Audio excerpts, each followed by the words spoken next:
And welcome everybody.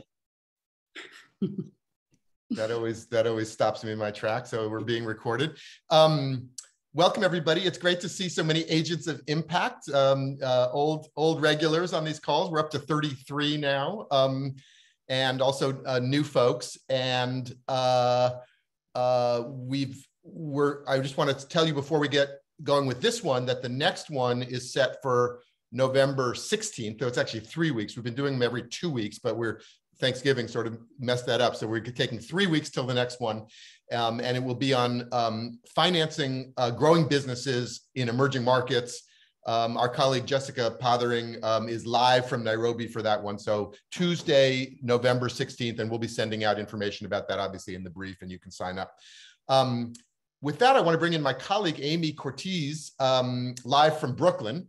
And she's been doing a bang-up job on covering climate, which, as you all know, is a very, very active beat, especially now. So hi, Amy. Hi, David. Let's just set a little context here. You've been I don't know how many dozens or hundreds of stories you've done in the last couple of months, but what I look tired? What are you seeing? What are you looking at? Why are we here today? Yeah, well, I mean, right now, right, the big news is COP26, the big global climate summit that starts on Sunday, and actually, the news has been pretty gloomy. There's a pretty big, what they're calling ambition gap between what has to happen in terms of emissions reductions and funding for climate adaptation and mitigation, and it's just nowhere near where we need to be. So the thing that we're noticing is that private capital is actually kind of a bright spot in this gloom. Likely to cross the $1 trillion mark this year, in fact, but still, we need like 3 to 4 times that much. So yes, it's always kind of glass half full and glass half empty. Lots of stuff happening, and obviously lots more to be done. In fact, that was sort of we wrote last week. Climate finance is on fire. Climate finance is stuck. Both of these things are true because they are, like, writ large, it's kind of stuck, but all of the people on this call today are doing so much, and there's been a lot of activity with climate funds and climate investments. So we're looking out for private capital to really pick up the slack here. So on that note, we're going to ask all of our speakers to be very crisp about what gap they're bridging, how they're bridging it, and then what it looks like on the other side. And we actually have a poll, which Isaac Silk, maybe you can help me launch this poll now, because I think oh, there we go. So you all are answering the poll. While we do that, I wanted to bring up, actually, before I bring you up, John Balbach, I want to just briefly say hello to all of our guests. So, and so folks know who we'll be hearing from in just a moment. Amy Duffuor of Prime Impact, welcome. Thanks for joining us. Hi, thanks for having me. It's great to be here. Jonah Goldman of Breakthrough Energy and Breakthrough Energy Catalyst. Hi, Jonah. Great to see you. Thanks so much for having me. And Heather McGeory of Leaf Coalition. Heather, hi. Hi, nice to see you. And finally, Joan Larrea of Convergence, an old friend. Hi, Joan. Hello, thank you for having me. John Balbach of MacArthur, first of all, thank you and thank MacArthur and thank something called the Catalytic Capital Consortium, of which MacArthur is, and Rockefeller and Omidyar are all members, for sponsoring this call and also sponsoring all of our catalytic capital coverage. So welcome, John, and thank you. Thanks, David. Terrific to be here. Maybe you can pick up on what Amy's saying and just say a little bit about the sort of catalytic capital angle on climate and what we're trying to accomplish here. Sure, happy to jump in on that. And first of all, thank you, David, for organizing this discussion, for the priority that you're placing on climate and ImpactAlpha, and for the terrific reporting that you and Amy and your broader team are all doing on this important topic. I'm going to really try to keep my comments very brief in order to ensure that the focus is on the leadership of the individuals that you've assembled for this discussion. And I will just note that it's a real privilege to be on the Zoom screen with them. I think Amy framed the issue quite well. And I know, David, in one of your pieces last week, you talked about this as well, the idea that this is sort of a best of times, worst of times lens for climate. The good news is that investors are finally waking up to climate risk, and private capital is really starting to flow. The bad news is that we're still massively behind where we need to be if we're going to stem the tide on the worst effects of climate change. And we're seeing these effects literally on a daily basis. Certainly, the next weeks are a pivotal moment on multiple levels. The COP26, as Amy noted, is kicking off next week in Glasgow. We're on the cusp of what can still be a quite significant reconciliation bill in the United States relative to climate. But we can't, in my view, we can't get caught up solely in near-term wins and losses. We have to recognize that we're building a foundation of long-term solutions for the future, all of which are about compressing the time period for the energy transition. And we, as you note, we really need private capital to do that. And when we think about it in that way, it's really easy to get overwhelmed by the magnitude of the challenge that we're facing, especially when we look at the trillions that are required here. And that top-down lens, starting with the trillions, can actually get us into trouble. And one of the things that I find so inspirational about the leaders from whom we'll hear today is that each of them are focused on building bottom-up solutions that are addressing clear and tangible capital gaps. And that's ultimately how we mobilize real capital. And I'm happy to talk more about how catalytic capital can do that, but I'll pause there, David. Okay, well, why don't we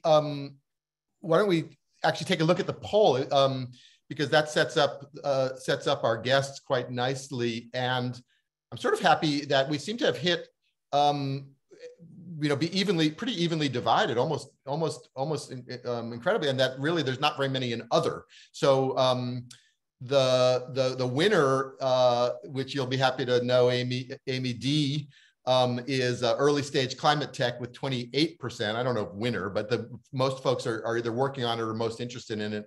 Project equity and debt is 24%, commercialization and demonstration 23%, and climate justice and inclusion 21%. So I think all of that pretty much within the margin of error, and people are pretty much spread across all of those gaps. And then other was just 4%. So we may have covered the landscape here.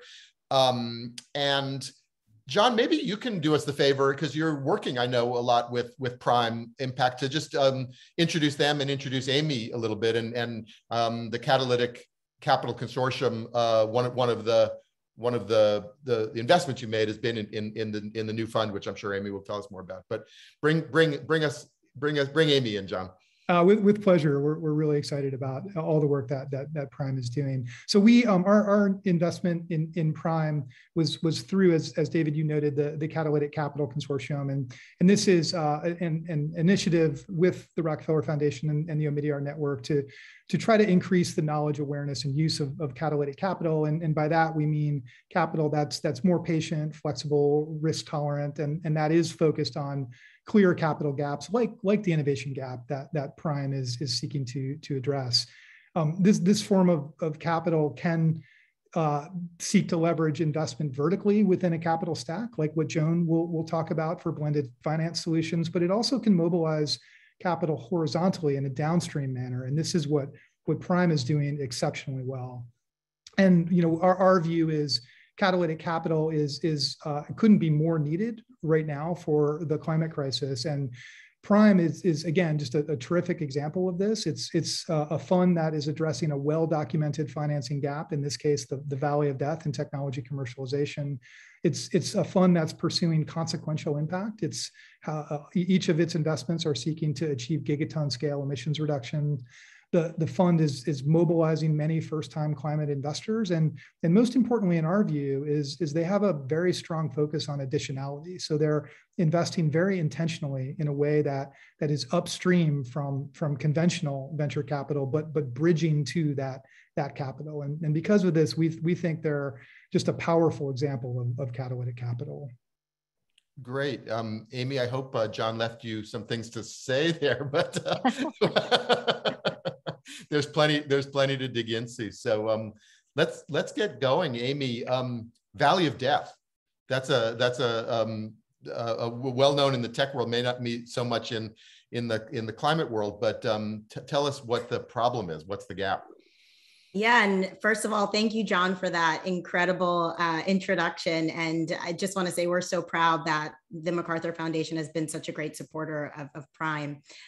So when we talk about the Valley of Death, I mean, it really speaks to the gap that we're addressing. And, you know, as John mentioned, really technology commercialization, and particularly startup formation. And when a company is going to raise that first institutional round of capital, that can be really challenging, you know, particularly because many of the companies that we do support really are under this umbrella of additionality, which means that investment that would be necessary for optimal climate impact wouldn't necessarily have been achieved without our intervention. So oftentimes this can manifest that we're willing to go earlier than others. I mean, we're not afraid of going into university labs.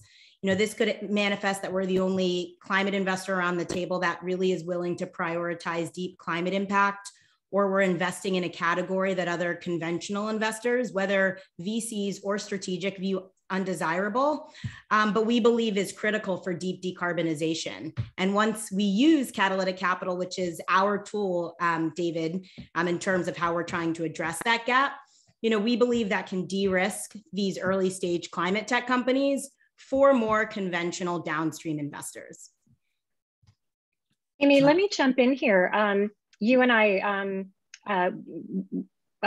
we didn't have a chance to talk really, but the landscape has changed so much, right? Prime launched in 2014. Capital for those early stage climate tech companies was much scarcer. And as I mentioned earlier, we're seeing this, you know, outpouring of funds and, you know, multi-billion dollar funds looking at climate tech. So how has that changed your work in terms of looking for the gaps? How have the gaps evolved, and, you know, how is your sweet spot there, or your sense of additionality? You know, those things you look for. How has that shifted? Yeah, that's a really thoughtful question, Amy. So, you know, as you rightfully said, when Prime was founded, the tide was all the way out on clean tech and climate tech companies. Back then, there was almost no investment flowing into the climate space, given Silicon Valley's first exploration into climate tech, when a lot of people lost money. So the environment that Prime was born into was when there were very little early stage climate tech companies being financed.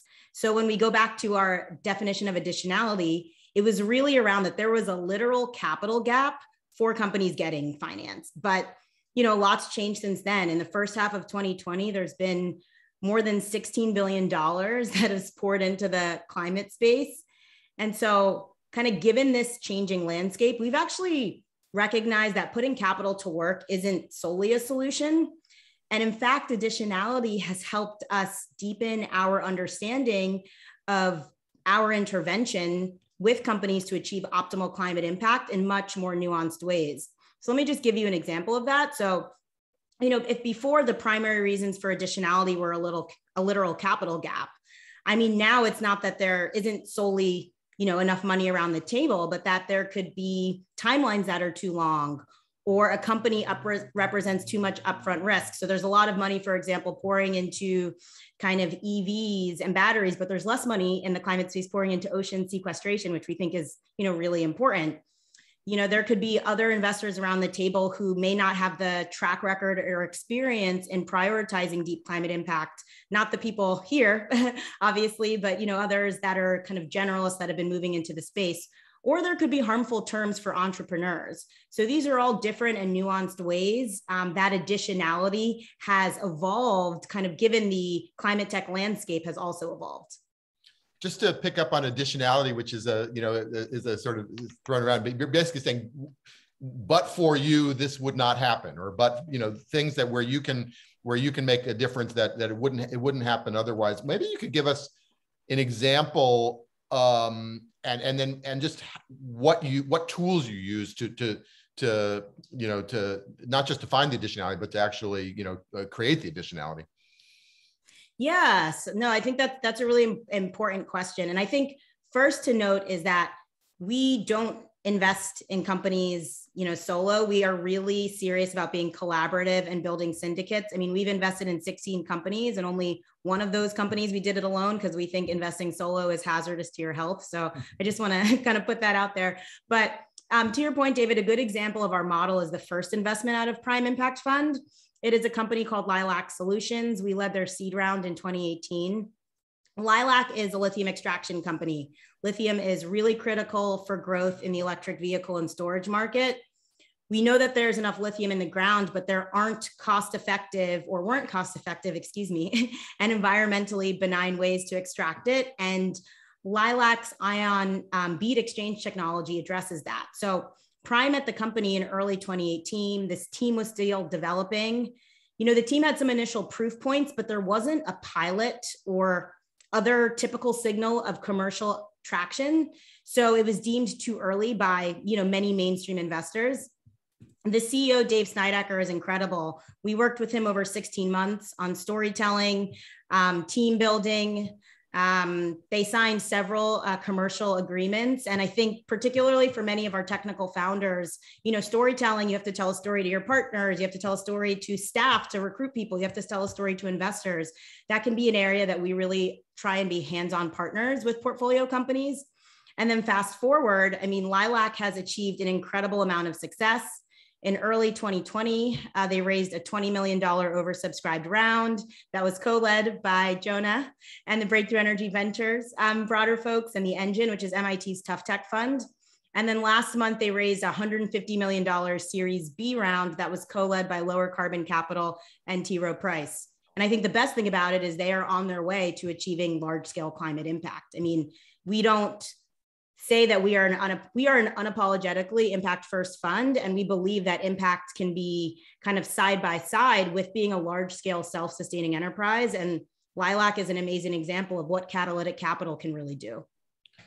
Lilac is a perfect bridge to Jonah, but before we jump to Jonah, I just want to give you a chance to kind of take it up a level and say what kind of structural or system level changes are needed that would, engender, a dozen or 5 dozen primes, or where, what needs to happen beyond just what you're doing to really unlock this early stage innovation? Yeah, I think that impact measurement and management, that's a critical part of the system that needs to be updated and refined for us to really move towards a fully low carbon economy. What we found is that there are a lot of tools, at least kind of early 2016, 2017, that exist for later stage companies, but they're primarily used to retrospectively assess the climate impact of a business as it exists today. And for early stage businesses with small operations or limited product deployment, there weren't tools and services that could offer helpful insights. And so there was a gap in the marketplace for tools that could inform investors and startup about forward-looking potential greenhouse gas emissions reductions. So that was really important for us. We partnered again with the MacArthur Foundation, NYSERDA, the Clean Energy Center, to actually write our methodology down in 2017. And then also turn that into a tool called Crane, which is an open source, public tool, which allows anybody to go in, put in climate technologies and certain parameters, and there will be an output that can be generated, which projects forward-looking greenhouse gas emissions reductions, which we think is really important for the field. And, not only us are doing it, Breakthrough Energy also has their catalyzed emissions reduction framework, and Clean Energy Ventures also has a simple emissions reduction calculator, which is all really critical. And maybe the last thing I'll say on this is that we've also kind of taken another step forward with this because we want the standardization to be extremely accessible and critical. So we've been working with OGCI to convene an industry-leading group of investors who are all dedicated to measuring future emissions. The group is called Frame, and we recently published a white paper which details some of our objectives over the coming years. Terrific. Let's go to Jonah Goldman. Jonah, I always joke that you can't say Breakthrough Energy without saying the Bill Gates founded Breakthrough Energy. It's sort of like one name. but maybe you could just start, because I think is maybe some confusion about what it is and all the different parts. So very briefly, just kind of tell us, what is breakthrough energy and then breakthrough energy catalyst. Yeah, sure. I mean, I wasn't able to answer the question because it only limited you to one choice. And breakthrough energy actually invests across all of those different phases of commercialization. And I just want to start by saying, first of all, thank you all for this opportunity to talk to you. And thank you, Amy, thanks for all the partnership that obviously Amy's already alluded to it. That's like about a tenth of the partnership that actually exists between Prime and Breakthrough. And we were both, at the time when both of us started, and Prime did start before us, but at the time when we both started, we had to partner on everything because there weren't very many other partners around. So we've created a deep friendship and relationship. So Breakthrough Energy, similar to the rest of us here, Breakthrough Energy is committed to a singular goal, which is we need everything. So we need a technical transition in all of the foundations of our modern lifestyle. We don't believe that we need to do less. In fact, we believe that we need to do much, much more. We need far more people to live a lifestyle that's comfortable around the world than far fewer people to live a comfortable lifestyle. And so for us, that means that we need to have the greatest opportunity for innovation in human history. That innovation has a number of challenges that others in the past have never had, and that we need to do it faster than ever, and we need to do it cheaper than ever, because at the end of the day, what Bill refers to in that book that's over my shoulder, but as the green premium for all of these products, we have to make things completely differently that don't emit greenhouse gases, and they need to replace things that are that represent the most efficient markets on the planet. They're the things that we do better than everything else, cheaper than everything else. And we need to do it for roughly as cheap as we're doing it now, because as much as the rich world might be able to pay a premium on some of these technologies, India is in the middle of its development pathway right now. They will not pay more for cement. They will not pay more for steel. They will not pay more for liquid fuels. And they need all of those things to develop. And from our perspective, need to have them. So Breakthrough Energy started in 2015 at the Paris COP. And in 2016, we raised our first fund, which was an over $1 billion, what we call Breakthrough Energy Ventures. It similar to Prime, it's most akin to venture in the sense that that's where we're investing. We're also investing super, super early, but it has some differences from traditional venture. Number one, we are science focused. So we think that, and again, a lot of this is, I'm going to stop saying similar to Prime, since, many of these things are very similar to Prime, but similar to Prime, one of the things that we think was the problem with the first generation of clean tech investing is that it didn't have a priority on real diligence on the technical and scientific side. And so we decided to lead with that. We knew that we were going to be founding companies together with technical founders, as well as investing in super, super difficult technology areas. So we have a sort of a best-in-class tech team and science team at Breakthrough Energy Ventures. We then raised a second fund. So we now have 2 over $1 billion funds with Breakthrough Energy Ventures. We have about 70 different companies in our portfolios that span across all of the different, what we call grand challenges. So agriculture, transportation, buildings, manufacturing, and electricity. And we've got companies in all of those different domains. And they're from the earliest stages to honestly a few really, including Lilac, but a few others that are no longer in the earliest stages. They're no longer in the labs. They have customers, and they're quite impressive as far as the rounds that they're raising, their valuations, those sorts of things.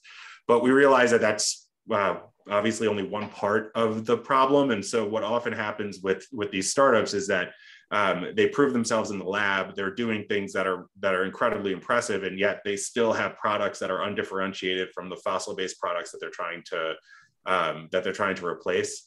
And so, but yet they're dramatically more expensive. They haven't commercially demonstrated anything, so they have significant engineering risk. They've got significant technical risk in things like supply chains, distribution networks, and those pieces of sort of initial scale. And it's very, very hard for investors to understand why they're taking those risks when there's already a dominant product in the market. And so this year we launched what we're calling Breakthrough Energy Catalyst. It's we've raised about $1.5 billion in private capital, and then that's in we're pairing that with public commitments at the European Commission, the US, as well as the UK have all made commitments, and we've got significant more capital coming. The idea there is that's a blended project finance mechanism in order to basically build the things we need to build right now for the technologies that are ready for that, to bring down that green premium through efficiencies and scale and those sorts of things. And then we're also organizing offtake at a premium with our partners to really establish these markets. So that's what Breakthrough Energy Catalyst does. Just very quickly, I'm sorry for joining on, but at the early stage, we also have a fellows program, which is as founder friendly as you possibly can be. We know most of those things are going to fail, but and again, this is with Prime and with others on the call. There's not the ecosystem of innovation that there is in IT or biotech because of all of the problems. We talk about a valley of death. My colleague, Rody Gadero, who runs the funds, will say a valley of death requires there to be peaks. We're really in a desert of death when it comes to climate tech. And so we want to go even earlier than we normally do through taking people out of the labs and helping them understand what commercial pathways for their technologies are. And then we also think it's critical, and this is, I think, will come up in the conversation, we're not going to be successful in this without a very sophisticated effort at shaping policy and regulatory environment for these things to succeed. And so we also have, both in the US, we have it in Europe, and in other parts of the world, we've got a very sophisticated policy and advocacy infrastructure to try to really take advantage of that and make sure these technologies are set up for success. Jonah, great. So many gaps that you're filling. One part of Breakthrough that we wanted to kind of drill down on a little bit more is Catalyst, right? Which has a super interesting model. Can you kind of walk us through that a little bit more? You've signed up a lot of corporations, American Airlines, steel companies that are committing to purchase some of these products from the demonstration projects that you're funding through this. So just break that down for us a little bit and walk us through the model. Yes. So, the fundamental problem is this, the fact that the technologies that we're using right now are non-differentiated from the technologies that we want in their primary purpose. And so when you take something like Catalyst is focused on 4 different technologies. That's for our first effort. We expect as technologies mature into the stage, we'll increase that. But let's take sustainable aviation fuel. Obviously, the only true value once you actually get fuel into a plane is that the plane stays flying and lands and runs as we want it to. So the sustainability part of sustainable aviation fuel is not particularly important once you get it in the plane. So what happens now is sustainable aviation fuel is a roughly 2x, depending on where you can get it, if you can even get it. There's a very, very limited supply, partially because of this incredible premium that's happening. And these are big, expensive infrastructure projects in order to bring that premium down. At some point, there may be no way to bring it down to parity because of feedstock prices and things like that. But we know that there's a huge amount of reduction that we can do through replication of some of the engineering, through understanding of where you site these things and where you're able to get the feedstock. The thing is that there's a lot of exuberance when it comes to sustainable aviation fuel. The airlines are making those commitments, the fuel farms are making those commitments, airports are making those commitments, regulators are starting to tell people that they want you to put this fuel in the plane. It's perfectly safe. They figured out how to do it. All of those pieces of the puzzle have come together. The one part of the puzzle that hasn't come together is how do you finance something that still is at this point 2x what the alternative is? And so what we want to do is take some of that risk out to bring the cost of capital down through a blended finance mechanism at the front end. So we want to be able to, at the CapEx side, generally reduce the cost of these projects. So we need less on the debt side, but then also to organize the offtake at the premium. So we're going to our partners and not only asking them for money at the front end so we can defray some of those capital costs through, again, a blended finance mechanism, and not only going to governments and saying, you guys are are passing more money for these types of efforts than ever in history. Let us help you by partnering with actually commercial enterprises that understand how to build these things, since governments don't always do it most efficiently. But then also to say, let's talk to the people who have the potential to buy it. Let's recognize them for their commitments to paying a premium, but let's have that be real contracts. So as opposed to a lot of the aspirational commitments that are being made, the commitments to Catalyst are, as we say, real money for real projects. It's we're asking for our partners for real money at the front end and for making commitments for real money at the back end on the offtake. The one thing I will say is Amy mentioned this with Crane, but one of the really important pieces is none of this, of course, happens through a natural capitalistic system. This is all because we want to respond to climate change. And so it all depends on whether or not the firms are being recognized for doing the right thing. The problem right now is we don't have the ability to recognize firms for doing this thing, which I think many of us on the call would say is the most right of the right things, which is making sure that these technologies develop into true market alternatives. And so what we need to do is more of this stuff. We need to be able to say to the firms who are doing this, yeah, you're making climate commitments and these are the most important of those commitments, because we are seeing, I mean, going up to the very early part of the call, it is both a really scary time and an optimistic time for climate. The scary time is that, you know, we're going to so many of us will be in Glasgow next week. And as far as like what the real commitments are going to be there from a government perspective, like it's not what it was in 2015. It's not the same sort of sea change that we saw in Paris. But from a private sector perspective, you have all of the critical constituencies demanding that climate become an element of, as we sort of internally say, like, you know, these transitions are made when things are done either better or cheaper. And what we're doing is we're redefining what better means, and we're including climate in that. And that's an amazing thing. Like, we would not, those of us who do this, you know, professionally would not be able to do it without that instinct. And that is a hugely important instinct. It's philanthropists, it's board members, it's shareholders, it's employees, which are a hugely important voice in this, especially at the multinational level. It's customers, it's voters. Everybody is actually coalescing around you need to do something. We need to help them understand what that something should be. I want to just go even one level further on these offtakes, which I'm fascinated by, because, you know, we always say like revenues, not rounds, right? I mean, this actually, you know, drives demand for that product, as you say, scales it up, drives the cost down. But on both sides, like on the corporate side, you're saying they're paying a premium for something like, you say, biofuels or something for aviation. Are they like literally, how are they accounting for that premium? Is it a philanthropic donation? Is it some kind of carbon credit towards their net zero goal? I mean, what is the incentive for corporate? Is it general climate risk in the economy that they want to do their part for? What makes a corporation pay more for something than they would have to? I mean, David, you have to, we have had corporations tell us yes to all of those questions. Different ones are, their structures internally to allow them to pay that premium it depends on which company you're talking about. There are some that are willing to pay the premium because they believe it's a first mover advantage. I mean, they see that if they're able to get deep in with these projects, understand these technologies better, it's worth that premium, especially in places where it's their technical domain. Some of them look at it for the credit that they get. And so we're working with them to establish something that will provide that recognition for that premium towards their climate goals.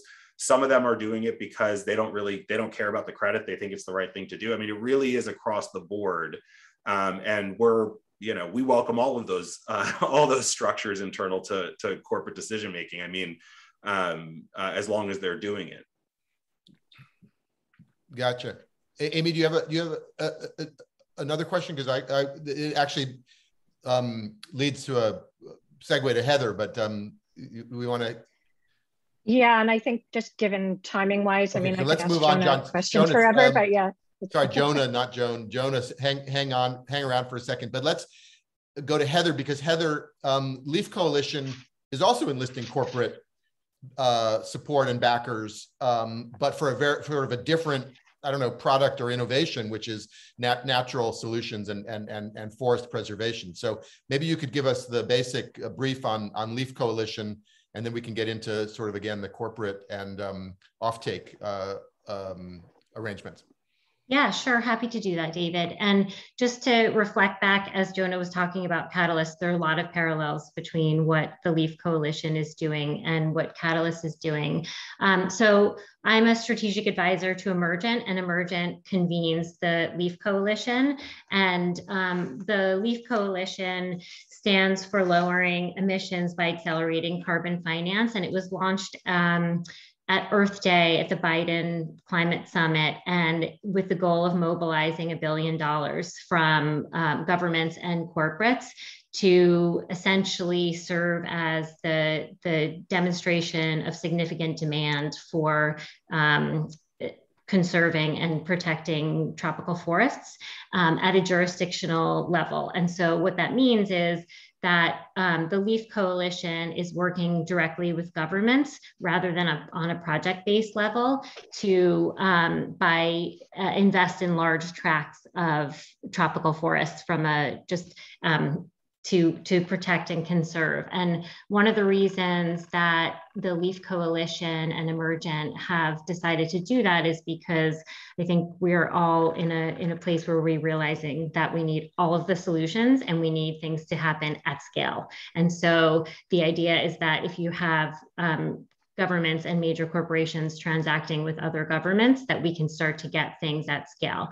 And what we're about to see is at COP next week is that the Leaf Coalition is on track to mobilize that $1 billion through the governments of Norway, the United States, the UK, and then a large set of corporates. There'll be more announced next week as well. And we're also starting to get the hard to abate sectors to participate. So during UNGA, Delta joined recently, American Airlines joined. So we're starting to see as companies are dealing with their net zero approaches, while, to reference what Jonah was saying, no airline could buy enough sustainable aviation fuel and get to net zero today. And so they have to develop a set of other solutions so that they can be net zero, and essentially helping to create the I think it's carbon market 2.0, and investing in offsets is very helpful for them getting to that aggregate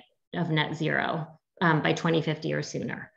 Okay, so just to be really clear, so the corporates, and I think you mentioned a couple, and I remember L'Oreal and Apple and others were in the early announcements, and they're getting, as you say, offsets or credits in some cases towards their own net zero goals, presumably, as you said, in hard to abate things that they couldn't reduce it directly from their own operations, and they're financing then forest projects which sequester carbon.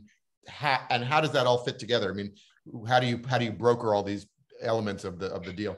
Yeah, so Emergent that convenes Leaf is still in the process of it has gone out and got 35 letters of intent from forest carbon countries and did an initial screening. And through that initial screening, 23 countries made it through that. And so then Emergent went back out to all of the Leaf participants and said, here are the 23 countries.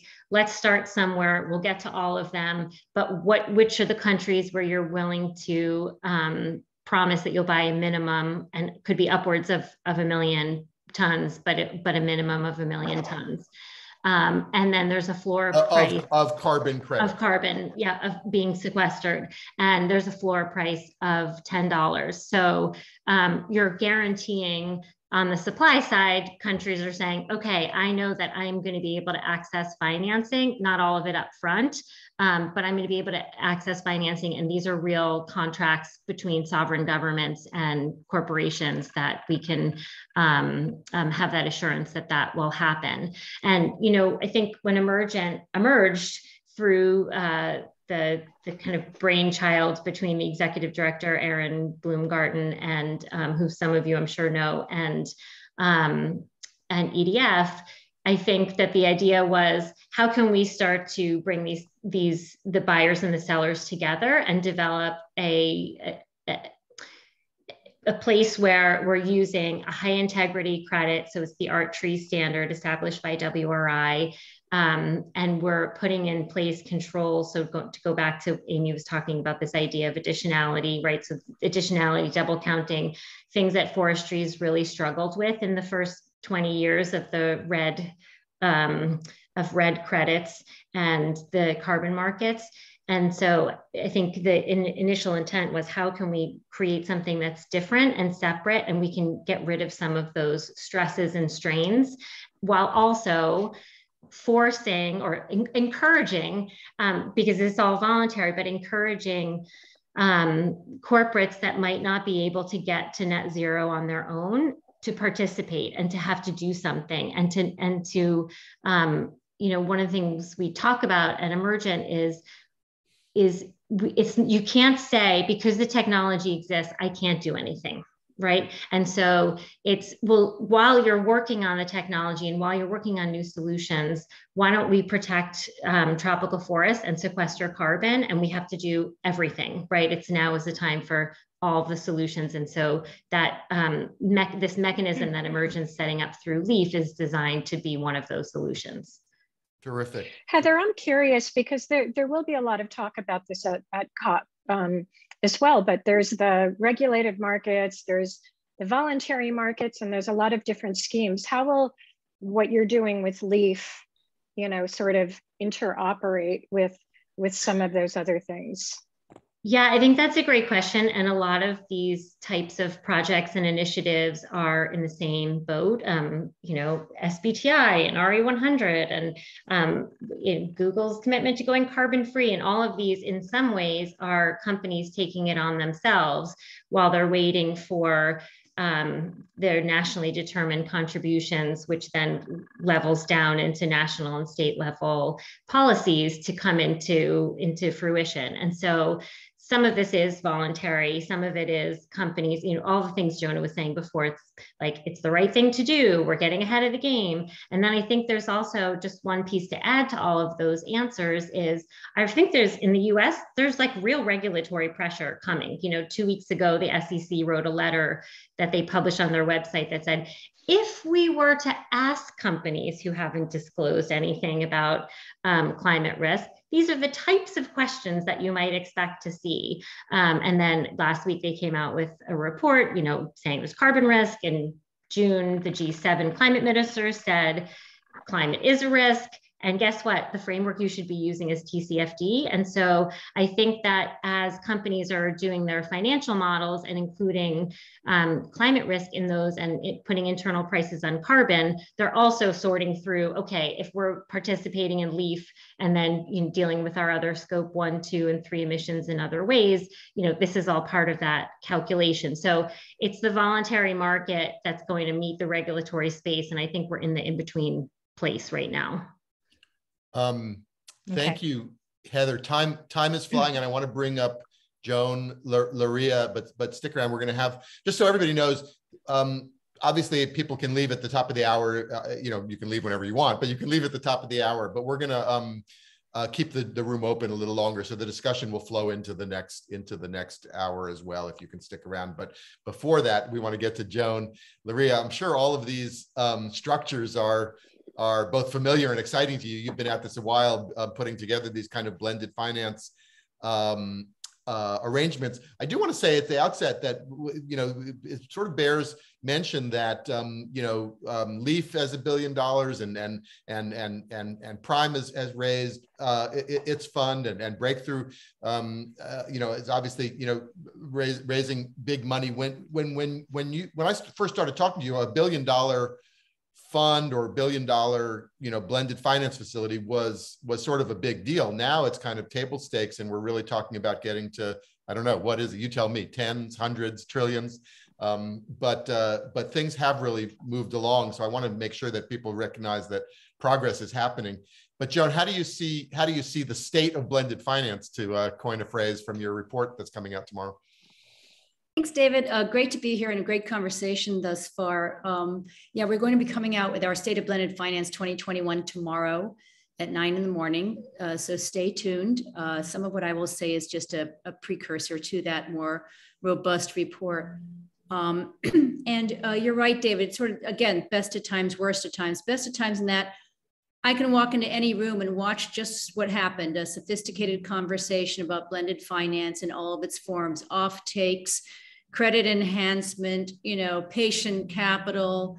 And at the same time, the tool is not being used at near the scale it needs to be used for us to deal with the Sustainable Development Goals, including those that deal with climate. So for those who need a little bit of a definition, maybe blended finance is the use of catalytic capital, the kind of capital that Prime Coalition or USAID would have, or MacArthur Foundation for that matter. The use of that kind of capital to attract private sector investment into areas that are consonant with the Sustainable Development Goals. And we look at the developing markets. So DARPA would be a great example of blended finance in the US, but we don't actually track that sort of thing at Convergence. So what we're going to say in our report tomorrow is that the field is nowhere at the scale it needs to be. And it took a precipitous nosedive in 2020. It's a quite obvious COVID effect. I hope it recovers, but we've lost substantial ground on our way to dealing with the climate emergency, among other things. So the flows of blended finance are way down. We see about the same number of transactions happening year on year, somewhere just above 50 transactions. But the amount of money that closed in blended finance in developing markets in 2020 was down by about half. Instead of $9-ish billion, we're down at $4.5 billion worth of transactions that we, Convergence, were able to capture and record. So the flows are way down. And at the same time, there's a huge intersection between blended finance as a structuring tool and climate finance. There's some climate finance that marches along beautifully without any blending at all. And venture capital and all these things can march along at their own. But there's an awful lot of climate finance, particularly in the places where the financing gap is biggest, the developing markets. There's an awful lot of climate finance that needs blending. If you think about adaptation, if you think about climate smart agriculture, if you think about conservation, creating revenue lines around things like coastal preservation or mangrove preservation or reef restoration, all of these things are not easy to finance with private sector money, but they need it if we're going to get there. We are in an emergency situation on this particular problem set. And if we're going to use blended finance to try to address it, we're going to have to hustle. We're going to have to speed up by, several orders of magnitude. Indeed. And one indicator of that has been the tussle over the $100 billion committed to the to poorer countries from richer countries, and they haven't even gotten there, even though it's been promised many times. Does it work though? I mean, is one of the reasons? I mean, I think there could be two explanations. One, it doesn't work. The other is it works too well, and that as these things become more commercialized, as you say, they don't need as much blending, and it's down for that reason. But is it or you're saying it works, but people are still not taking advantage of it, or just why is it down? It should be up. Okay, so all foreign direct investment went downhill substantially last year, and I think donors are distracted with things like the COVID emergency. So those are external factors that translate into flows in blended finance land being down as well.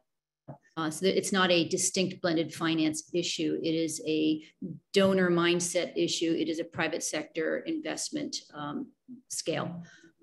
So it is possible to graduate from blended finance, and many things should, and individual transactions are always designed to be the first of a kind that hopefully proves out something that doesn't need blending in the future. So for example, renewables, there are many aspects of renewable financing that do not need blending. But there are other parts of the climate, the climate financing world that do need blending. As I said, adaptation one. So yes, it does work in the sense that there are many structures out there that are reliably out there raising capital in blended formation and going out there and doing good things, just not enough. And the primary constraint is the catalytic capital. There is a finite supply of catalytic capital and an almost infinite supply, as we all know, of private sector money. But the private sector money has other things to do other than march into a developing nation context and invest in highly risky business models. It has to be induced. And if that catalytic money is not present and focused, it's not going to happen. So we've made several recommendations in our report that get to the heart of some of those issues. Terrific, terrific. Well, let's open it up a little bit. There's a few folks that are practitioners in all of this, and I want to just briefly invite them to come forward. And I mean briefly. I don't know, Amy Hepburn, are you with us? I saw you here earlier, but I can't see all the screens at once. Yes. There you are. Yes, I'm here right now. Yeah, Amy no. Hepburn, you're with the Investor Leadership Network, and you've got an interesting proposal going that you shared with me earlier in the week. And maybe just very briefly, as I said, describe what it is, and we can pick it up some of the details later. Yeah, absolutely. Thanks so much. So yes, the Investor Leadership Network, just so for those that don't know, it represents 14 of the largest global investors, 9 trillion assets under management across every asset class and every continent. So it has a lot of reach. And our focus has been specifically on climate diversity and sustainable infrastructure. We just partnered with the Rockefeller Foundation on our own paper that we released last month. And I'm happy to share with you. You can see I put the link in in the chat, which basically took the kind of state of the union from our investor perspective of what are the obstacles and what needs to be done to unlock this capital that's sitting on the sidelines in emerging and frontier markets. And I'm sure, Joan, there is a lot of alignment with what you are suggesting there. I mean, we're trying to move beyond sort of the same old conversation around risk and return and concessional capital and really start thinking creatively around leveling the asymmetry of information between all of the actors, really trying to understand the risks and figure out what a blended partnership looks like, whether that's a first loss guarantee facility. What does that really meaningfully look like to bring this capital in? As many of the speakers have already said, we're not going to reach our goals unless we find a way to crowdsource in this private capital. And there is a huge willingness, I would say a historical willingness on behalf of investors to become involved. So I'll be at COP next week. For those of you that are on the call, maybe I'll have a chance to see you, and we'll be talking about this. And several of our CEOs will be there as well, saying, we want to be at the table. We want to solve this. You have really willing partners. This is very much a coalition of the willing right now on behalf of investors. So thank you. Great. We're looking forward to hearing more. I think Rob Day, are you with us? Sure. Hey, David. How you doing? Hey. Hey, Rob. You got a lot of people on screens here today, so no worries. You couldn't find me. So, Rob, you've written for us, and you've talked about in your Forbes column gaps that your company, Spring Lane Capital, is filling, and we didn't quite get to them yet in this call, but we'd love to hear you talk about how you're what you're doing to make small projects more investable by large institutional investors. And then I think you're also looking at how to, remove some of the obstacles for small local developers doing green sustainability projects that might not be able to get like that pre-project finance. Sure, happy, and I'll try to be brief, but I do want to say, it's really encouraging. Like David was saying a few minutes ago, this call itself is a great sign of progress on the march, just relative to where things were just a few years back. So great to see so many great ideas and so much momentum around all of these efforts. And you're right. I mean, one of the things that didn't get mentioned, but I know it's embedded in a lot of the conversation, is that so many of the emerging solutions around climate, around sustainability, are actually distributed scale. Meaning they're sub-utility, right? So, when you think about like a big airplane fuel refinery, perhaps, or certainly like wind farms, solar farms, that's a scale that traditional project finance is used to. But meanwhile, so many of the solutions are smaller than that. still add up to very meaningful impact, though, especially when you start getting into other geographies. So, one of the things that we at Spring Lane Capital do is we try to be the first 2 to 3 years with the project equity, which we saw as being the biggest missing link there for a lot of those solutions. And we focus, we don't call ourselves impact capital. We're not philanthropic by any means. We focus on trying to find those solutions that are ready for prime time and where we think Wall Street mainstream capital should be stepping in, but just isn't yet, and try to solve for that with the explicit goal of obsoleting ourselves within 2 to 3 years. So the one thing which I would throw out there, just given, I don't want to take too much airtime, but just throw out there a little bit of a challenge to everybody. In addition to all of the great, thinking and examples and, pilots and demonstrations, really design your project finance documents and structures for that mainstream capital to follow in. I've had occasion recently to talk with, trillions, literally trillions of dollars in aggregate of institutional capital, both at the pension fund type level and within infrastructure investors. Very mainstream capital now actively, explicitly looking to get put to work in these sectors and being very frustrated that what they're seeing isn't quite ready for them yet. And that's not just about proving the technology, proving the economics, showing, some initial off takers. All of that is definitely, necessary, but getting into, okay, but these are exactly the kind of contracts that we're used to underwriting to as well. Just encourage everybody to try to really engage at that kind of level in these early efforts. Terrific. Is that part of what you do, and you're pooling together some of those smaller projects so that those big investors can come in? Yeah, that's exactly what we try to do. Is we take these smaller projects, sometimes as small as like $100,000 per installation, sometimes as large as like 70 million or even bigger per installation, but still sub-utility scale. But we partner with a developer who's doing these. We give them a pool of capital intended to cover more than one project.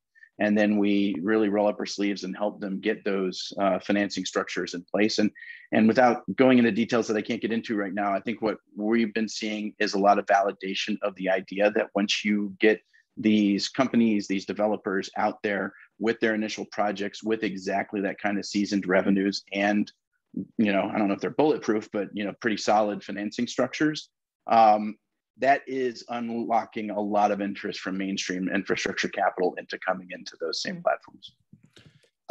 We're at the hour, as I said, obviously people are free to go, but the two other folks, Adam Wolfensohn from Encourage and Carolyn Costa with a fascinating project called, and I'm sure I'm going to mess this up, but Maua Capital. And so that's hopefully we'll keep you around for a couple more minutes. Why don't we go to Adam and then Carolyn, and just don't wait for me to bring you up, Carolyn. So Adam, give us a little send off here, call to action. Yeah, so 30 seconds. Thanks, all. And I love what I think of as a response diversity of all the different approaches that are happening here. What we're looking at in our speed platform is, as you look across emerging markets and you think of what can we do today, all the new technology which will be coming 2030, 2040 today, even there's a lot going on, but where are those most important projects that are going to have systemic importance in what we call high climate adjusted returns, right? Intuitively that certain projects are going to be more effective in changing an energy pathway of a country, displacing coal, retiring coal, changing transportation infrastructure, moving policy.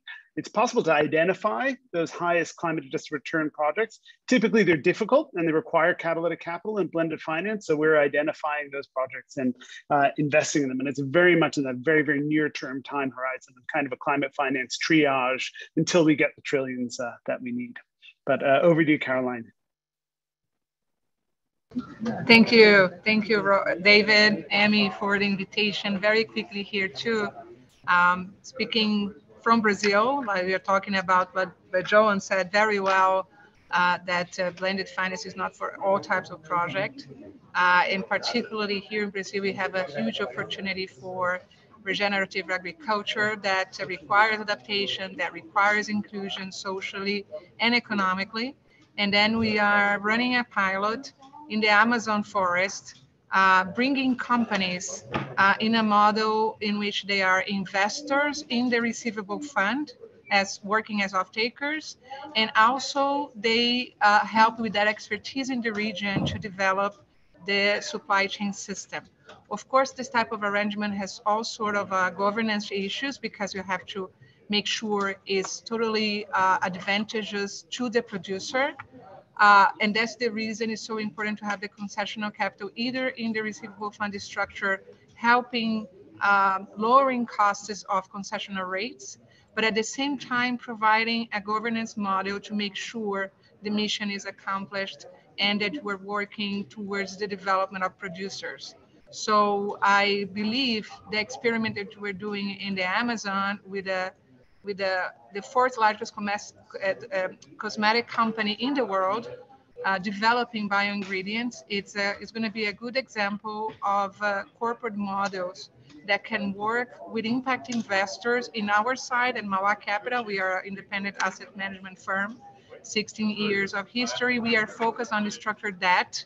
So we believe there's a huge opportunity to work with impact investors to have this blended structure of debt and equity, and also based on blended finance, either for making the debt instrument interesting and attractive to the borrowers, but also in the same time helping to develop the infrastructure in the region, because it's so important for growth of supply chain systems that are they lack a lot of productive capacity, financial capabilities, and all sort of needs that only credit is not enough to provide development.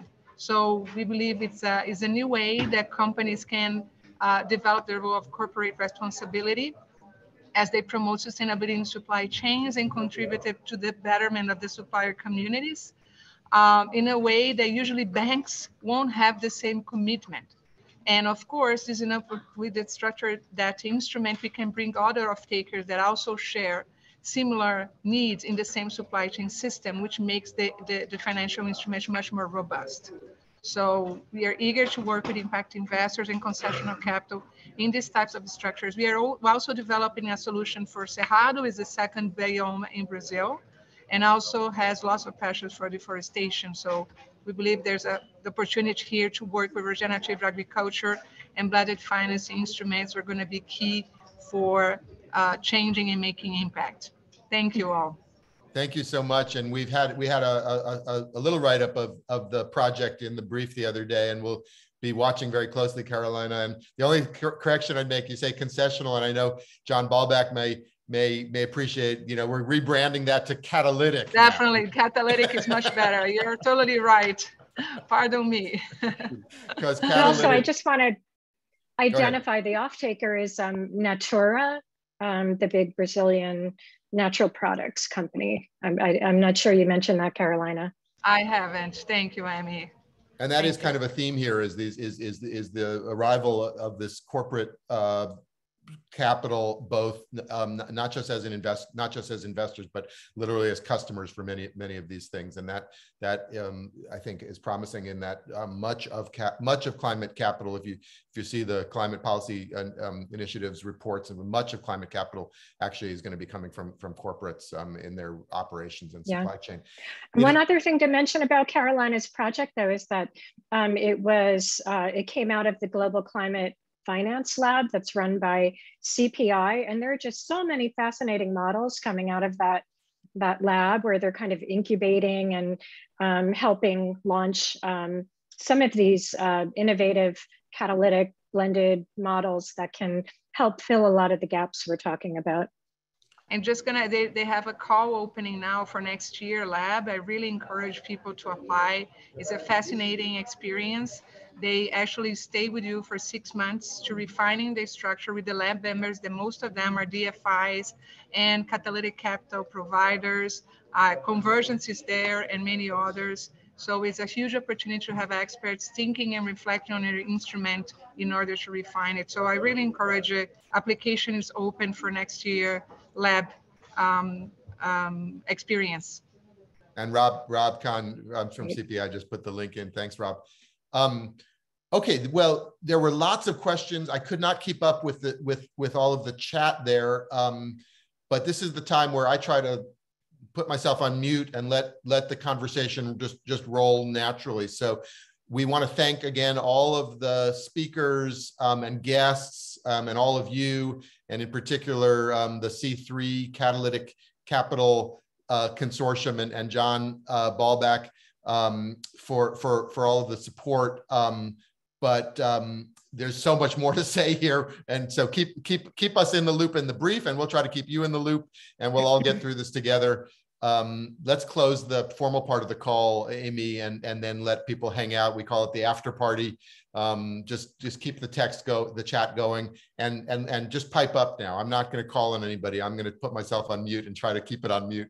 So, but what I will do though is I was trying to keep tabs on some of the questions, scrolling through, and there are quite a few, but a number of them touched on emerging markets. People want to know more about catalytic capital for climate adaptation and emerging economies, which is a very big issue, as we know. Models and projects that work for climate projects in emerging economies, and why off-takers pay less for those services. So, you know, I'm sure Carolina and, you know, our panelists, if they're still here, anyone can pipe up and answer I'll or pipe discuss up on that some a little of these bit. things. So, you know, sort of, and relatedly, you know, and also to what Joan's saying, surely there's a ton of completely commercially funded clean energy in emerging markets, absolutely. But I do think that where the clean energy requires blending is also where fossil infrastructure is continuing unabated. Right. And so that's where I'm talking about those sort of most important projects, I do think, are the ones where the catalytic capital is required, because that's really the pivot point of the energy transition, I think, are at those specific areas. So I'm not, adaptation's a whole other part, but of course they sort of come in linkage, because it's often about distributed finance and distributed generation. And so from that perspective, I think that those are those, you know, key areas of triage and of priority, are those areas where you still do need the catalytic capital, because in the absence of renewable finance, that's where fossil finance is continuing to flow unabated. And by the way, off-takers, you know, you don't see. I mean, I'd be curious to say, like, you actually don't have, in many cases, energy prices are significantly higher in emerging markets than in developed markets. If I could jump in on the adaptation side for just a moment. A couple of observations from the blended finance world. One is that the business models are a lot less clear. And there's no offtake, you know, necessarily of carbon per se. It might be an offtake of a product. They're creating the revenue line is tough. So the business model risk is a big thing that the catalytic capital can come in and solve for. And what you see is adaptation projects and concepts need support from the catalytic capital at an early stage when there is no commercial party present. That's the value of the CPI's lab, is to help create these ideas. And we also have a design funding window at Convergence. We have a natural capital design funding window and an Indo-Pacific design funding window, both of which have focuses that are around things related to climate and natural capital. So that adaptation side needs early interventions on faith by somebody who's not necessarily looking for return at all, but is just trying to create more transactions that are investable by others later on. Whereas renewables, a lot of the business models are not really the issue per se. So just food for thought there. Joan, do you have any good examples of that? On the adaptation side? Yeah, tackling that piece of it. Yeah, I'll just give you the age-old example that we hope to see others take up. It was the debt swap for nature in the Seychelles that we wrote about several years ago, where a group of philanthropic and commercial parties put their money in SPV. It went off, and this was led by the Nature Conservancy. They went off and purchased the sovereign debt of the Seychelles at a discount, restructured in a way that made it affordable, but inserted into the new loan agreements for which they were now the lender, that the government would embark upon reef protection and fisheries protection actions. So, and that it would all be verified by, I think it was World Wildlife Fund, forgive me if that's incorrect. But the point is, there's an idea where you are trying to protect assets against the effects of climate change and the heating up of the oceans. And you created a revenue line, which is the savings to the government of the debt service. And you can imagine a blue bond being floated on a similar principle. So that's one example. And whoever it was a little bit earlier who talked about standardization is right on the money. We have to come up with really vanilla, big investable transactions so that I think it was Carolina de Costa who said this, so that at the end of the trail of invention, there is something for the institutional investor to pick up and invest in that doesn't require it to contort itself into some strange new shape. Great.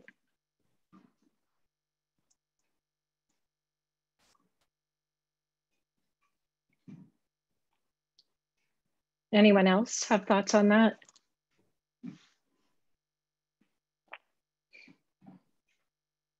Well, just to jump in there, and there's a comment made in the chat earlier that early this month I was co-facilitating an event on prevention derivatives focused on climate and other wetland hazard and risk management.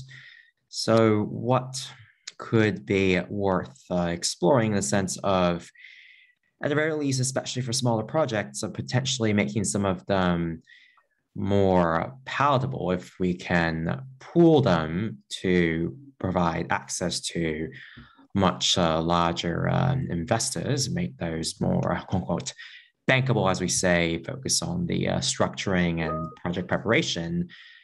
That could definitely be something worth exploring, and happy to engage on that front. And if Bobby Fishkin is on this call right now, I'm sure he would have quite a bit to add there as well, but have to exchange ideas on that front.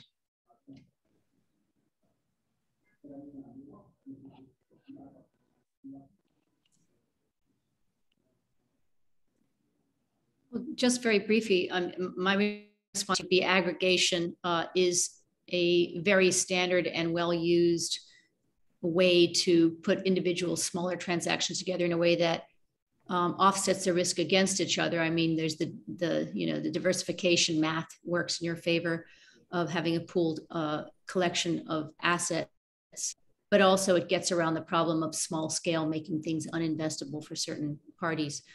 There does have to be underlying cash flow. Whatever you're putting together, it does in some way have to throw off cash for somebody to invest in. But yes, aggregation is a really solid and well-used tool for taking things out of the small world that they may exist in and putting them into an investable universe.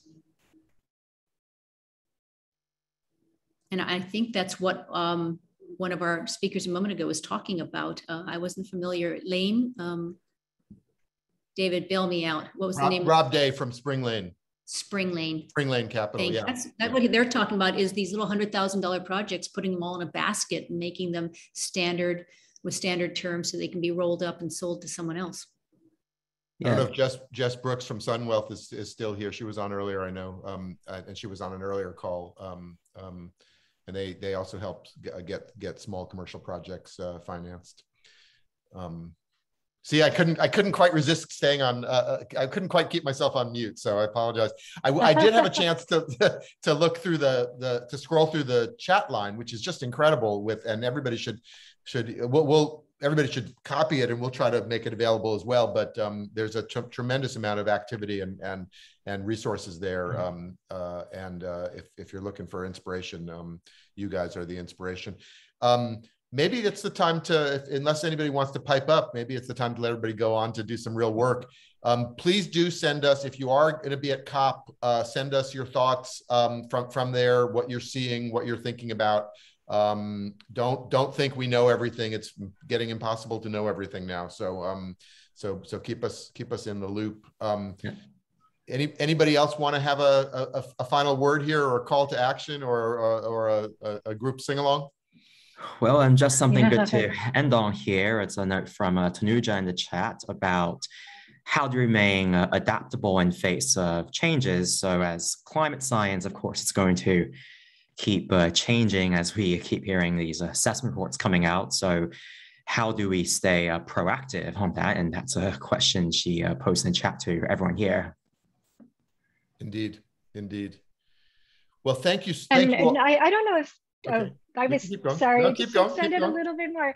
But Dr. Jillian Marcel has put in some very pertinent comments, in particular about how when we're thinking about catalytic capital and blended finance and designing these things, that it's important to bring in people who are proximate to the local expertise, and the proximity is very important in the design of that.